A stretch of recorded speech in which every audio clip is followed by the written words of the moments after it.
You are not in control even if you believe you are.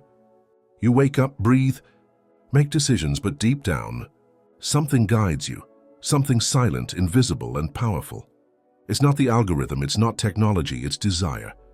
Not the noble kind that drives you to grow, to serve, to love, but the fragmented, impatient, conditioned desire, a programmed, domesticated desire, one that you were taught to call pleasure. How many times have you promised yourself that today would be different, that you wouldn't waste time, that you'd stay focused? But it only took a click, an image, a suggestion on the screen, and you sank again. It wasn't a lack of willpower. It was the absence of clarity. The truth is brutal. Your mind is sexualized and you don't even realize it. It has been conditioned slowly, over years, to seek cheap dopamine, to associate pleasure with nudity, clicks and visual stimuli, to confuse freedom with consumption. Every time you swipe your finger in search of relief, you train your brain to escape the now. You weaken your presence, your focus, your masculine essence. And maybe, like me, you only realized it too late. I missed great opportunities because of small distractions. I watched my clarity evaporate in the glow of a screen. I saw purpose drowned in instant pleasure. But it was there, in the pain of failure, that something shifted. I realized that if my mind could be trained for slavery, it could also be reprogrammed for freedom. And that's what we're going to talk about here. No tricks, no productivity hacks, real transformation. Because desiring doesn't mean castrating your desire. It means regaining dominion over it, putting the king back on the throne, turning impulse into intention, chaos into presence, reaction into silent power. Today, I'll show you exactly how to break free from this cycle, how to reclaim your focus, your control, and your vital energy. But before we continue, answer with brutal honesty. Do you control your mind, or does it control you? Have you ever tried to focus on something important, but felt as if an invisible force was pulling you away? You wanted to build, but you clicked. You wanted to grow, but you scrolled. You wanted to be present, but you were swallowed by images that don't move you, don't elevate you, don't heal you. That's not distraction, it's control. A silent, subtle, but deep control. And most men live without realizing that their minds have been stolen. They think they chose to watch that video, that they decided to open that app, but no. They were just responding to what had already been programmed. Desire took the wheel. And here lies the dirtiest secret of the system. It doesn't want to destroy you, only to keep you distracted. Because a distracted man never builds, never confronts, never leads, never awakens. We live in a time where the greatest battlefield is the male mind, and the most powerful weapon used against you is sex. Not the physical act, but the image, the suggestion, the symbol repeated, repackaged, refined until it becomes routine. Sex is no longer in your bed, it's in ads, in reels, in clicks. It hides in every movement of the algorithm, offering instant pleasure in exchange for your attention. And you pay with minutes, with energy, with pieces of your soul you don't even realize you're giving away. With every click, your focus shrinks, your presence dissolves. Your inner strength is drained by something that never feeds you, it only stimulates. And when you wake up the next day, you feel the fog, the unexplained fatigue, the lack of clarity, the nameless shame that haunts you all day long. This is not weakness, it's engineering. The world was designed to stimulate desire before you even think, to keep you reactive, so you don't reflect on who you're becoming. Just desire more, consume more, run away more. But there is a small moment where you can choose, a moment between impulse and action. And that's where everything changes. You can keep living with a hijacked mind, or you can begin to pull back the thread of your attention with firmness, with discipline, with awareness. Because as long as desire decides for you, you will never be free. They never needed chains, and never needed cages, because they discovered something far more effective: dopamine. A tiny molecule, but powerful enough to bring the most determined men to their knees. Dopamine is what your brain releases when you feel pleasure, anticipation, or reward. It's natural, necessary, divine. It was made to move you toward nourishment, challenge, love, transcendence. But what happens when that system is hacked? Today, you don't need to cross a desert to earn something meaningful. You only need to open an app, swipe your finger, click on an image, and that image, engineered to hijack your most primitive instinct, triggers a small explosion in your brain, chemical ping that says, keep going, just one more, just one more. And without realizing it, you're caught in the cycle. The prison without walls but with addiction. The cell with no lock but with repetition. Every hypersexualized stimulus, every short video, every easy reward strengthens a neural path, like a river carving into the earth. The more it flows, the harder it is to change its course. And over time, that river takes everything. Your focus, your presence, your depth. You start to lose interest in the things that truly matter. Long-term projects feel boring. Deep conversations feel exhausting. Relationships require effort, and you're already drained from so much distraction. Dopamine, which was meant to be your engine, becomes your poison. You no longer feel joy in simple things or in real victories. The only thing that still feels alive is the next stimulus. And the next. And the next. That's how the invisible prison is built, when everything around you offers instant pleasure, but nothing offers meaning. But here's the secret. What was programmed can be reprogrammed. You can slow down, you can relearn silence, you can rebuild your sensitivity to what is deep, not just to what is easy. But that requires what few are willing to give, time and discomfort. Because in the early days you'll feel empty, anxious, irritable. It's your brain detoxing from an addiction that was never presented to you as one. But if you endure, if you withstand the withdrawal from superficiality, a new mind begins to emerge, a mind that is less reactive, more present, more powerful. Because when you break free from constant dopamine, you begin to feel pleasure in what truly matters. And that rarer, deeper pleasure is the essence of a man who doesn't need to be stimulated to act. He acts because he is free. You think your desire is your own, but it's not. It was designed, manufactured, and sold back to you as if it were natural. The story begins in the early 20th century. A man named Edward Bernays, nephew of Sigmund Freud, discovered something that would change the world. People don't buy with reason, they buy with desire. And if desire can be awakened, then choices can be controlled. That's how modern advertising was born. And with it, the era of invisible manipulation. Before that, ads said, "Our soap cleans better." After Bernays, they said, "This soap makes you desirable." The focus shifted from the product to your unconscious. And what is the most vulnerable door to the unconscious? Sexual desire. There is no force older, more primal, more automatic. It's through this force that our ancestors survived. And it's through it that you are manipulated today. Sex began to sell everything. Perfumes, cars, burgers, phones, social networks. Not because they bring physical pleasure, but because they activate the same dopamine circuit, the same trigger of the animal mind. This technique was refined, amplified, automated, and today it is everywhere.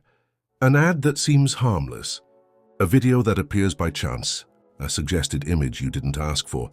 None of it is a coincidence, it's behavioral engineering, and you unknowingly have become a product. Your attention is the most valuable asset in the modern world, and your unintegrated sexuality is the fastest shortcut to stealing it. They no longer need to sell pleasure. They sell the promise of pleasure, and you pay with time, with energy, with your soul. But here's the truth no one told you. What seduces you controls you. If your desire is conditioned by images, likes and notifications, then you no longer desire like a man. You desire like a programmed machine. You don't choose, you react. And while you react, others build, others lead. Others dominate, including you. But there is a way out, and it begins with recognition. You must see the game, study the rules, realize how and when your desire was hijacked. Only then can you reclaim it, not to repress it, but to redirect it. Because the desire that was once used against you can become the energy that builds your kingdom. Imagine your mind as a garden. Everything you consume is a seed. Every image, every video, every word you allow implants something. The problem? You've been watering weeds and then wonder why you don't harvest peace. It's not just about pornography. It's about empty distractions, about content that feeds desire but kills the spirit. It's about allowing your mind to become fertile ground for the trivial. And then, when you try to focus, to build, to love, nothing grows, because your soil is exhausted, because the ground of your attention has been poisoned by fast stimuli and false rewards. Do you feel anxious in silence? Do you feel bored when nothing stimulates you? Do you feel the urge to run when faced with something internal? These are symptoms of a mind in toxic overload. But here's the good news. The garden can be replanted. And it all starts with a decision to control what enters. You can't cultivate if you're feeding distraction. You can't desire depth while consuming superficiality. The first step is cleansing. It's not pleasant, but it's essential. Stop for a moment and look at the voices in your feed. Who are the influencers you follow? What do the videos you watch make you feel? After 30 minutes scrolling, are you stronger or emptier? You don't need to follow a monk, but you do need to stop following demons. Replace. Trade.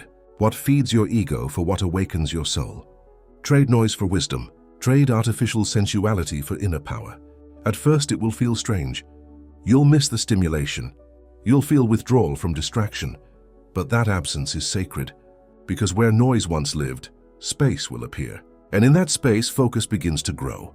Clarity sprouts. Purpose takes root. Little by little, you begin to notice the changes. You listen better. You sleep better. You create better. You live better. Not because the world has changed, but because you've stopped being a victim of it. A detoxed mind is not silent, it is fertile. And the man who learns to choose what he cultivates in his own mind becomes the gardener of his own reality. The mind is like a wild horse. If you don't learn to hold the reins, it takes you wherever it wants, and the destination is almost always the abyss of distraction. But there is an ancient path, simple, quiet. It demands nothing but presence, and that's why so many avoid it. Meditation. In the modern world, meditation feels like a waste of time. A mind trained by dopamine says, sitting still. That's useless. But that's exactly the trap. You've been conditioned to believe that value lies in movement, in urgency, in stimulation. But the inner warrior does not grow in noise. He awakens in silence. Meditation is the training of the most weakened muscle of the modern man, inner control. Sit, breathe, observe, that's it. But by doing this every day, something begins to change. You stop reacting and start choosing. In the beginning, your mind will resist. It will scream, it will thrash, it will throw 1,000 thoughts, images, desires at you. It's used to being served, not guided. But over time, the chaos begins to quiet, and at the depths of your mind, a new presence emerges, the observer. He is the one who separates impulse from action. He is the one who sees desire arise and does not bow to it. He is the one who transforms the ordinary man into a warrior. And make no mistake, meditation is not about not thinking. It is about becoming aware of your thoughts without being dragged by them. It's about creating space between stimulus and response. And in that space, freedom is born. Carl Jung once said, "He who looks outside dreams. He who looks inside awakens." And that is meditation, looking within, facing the shadow, seeing the mental addictions, confronting the void and remaining there still. It is in discomfort that the warrior grows stronger, and meditation is the dojo of the soul. 5 minutes a day. That's the beginning. 5 minutes of silence in a world that screams. 5 minutes of pause in a mind trained to run. Little by little, you will see the fruits. Less reactivity, more presence. Less anxiety, more mastery. And when temptation arises, and it will, you won't be swallowed by it. Because the warrior who trains in silence wins on the battlefield. He guides your steps.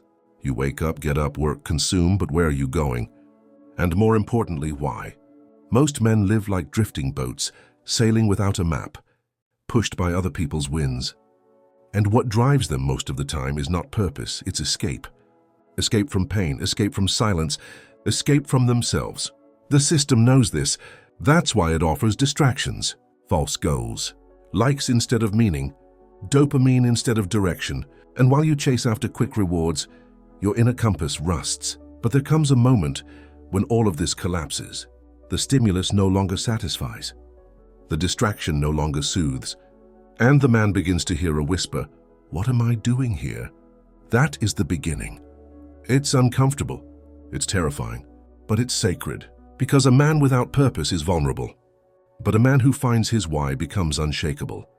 Redefining purpose is not about creating an artificial goal. It is about excavating what already exists within you. It is about asking with brutal honesty, what moves me? What frustrates me? What ignites me? What am I willing to sacrifice? Do not accept shallow answers. Money is not purpose. Success is not direction. The true north is that which would keep you standing, even when everything around you falls apart. For some, it's the mission to impact lives. For others, it's creating something beautiful. Being an example, building a strong family. It doesn't matter what it is, as long as it's true. Write it down, declare it, remember it. Your purpose must be visible. Because on the days when temptation comes, and it always comes, you'll need something greater than immediate desire. You'll need to look at your purpose and say, not today. Today I choose what matters. The desexualized mind is one that has direction, that isn't dragged by impulses, because it is anchored in a vision that can't be bought or copied, only discovered. Carl Jung said that a man who does not know himself becomes a slave to the collective, and the collective has no purpose, only repetition. But the man who finds his north doesn't need to be reminded of what to do. He just acts with firmness, with presence, with soul. Imagine a free mind, a mind that does not bow to impulses, that is not guided by algorithms, that doesn't seek approval. A mind that doesn't allow itself to be consumed, but instead chooses what it consumes. This is the mind that creates, that builds, that turns presence into power. This is the mind you can forge. But don't wait for a miracle. Don't expect to wake up one day cured of addiction, distraction, dependence. Liberation doesn't happen by accident. It happens by decision. And the first decision is simple yet profound. You are not your desire. You are the one who observes desire, and therefore you can shape it, re-educate it, redirect it. You can reprogram your dopamine, rebuild your focus, to recover your clarity, but for that, you must let go of what is easy. To reach what is essential, you don't need another video, you need less distraction. You need presence and courage. Courage to face the emptiness that instant pleasure hides. Courage to say no. No to the algorithm, to your old self, to the digital prison. From the moment you silence the noise, the true voice of your soul begins to emerge, and with it comes the truth. You are not here to be a slave. You are here to be a creator. And on this path, you are not alone. Here on O Buscador, we speak about this every day. About the man who chooses consciousness over compulsion. About the awakening of a mind that is free, present, and powerful. Every video is a path. Every reflection is a compass. We are a community of seekers. Men and women who refuse to live on autopilot. Who reject superficiality. Who dare to face their shadows in order to live in the light. If this video spoke to you, don't let it be just another video. Let it be the beginning. Share it with someone who needs it. Watch our other content. Subscribe and join the community of those who are awakening while the world sleeps. Because here we don't offer ready-made formulas, we offer keys, and you decide if you're ready to open the door. Thank you for being with us.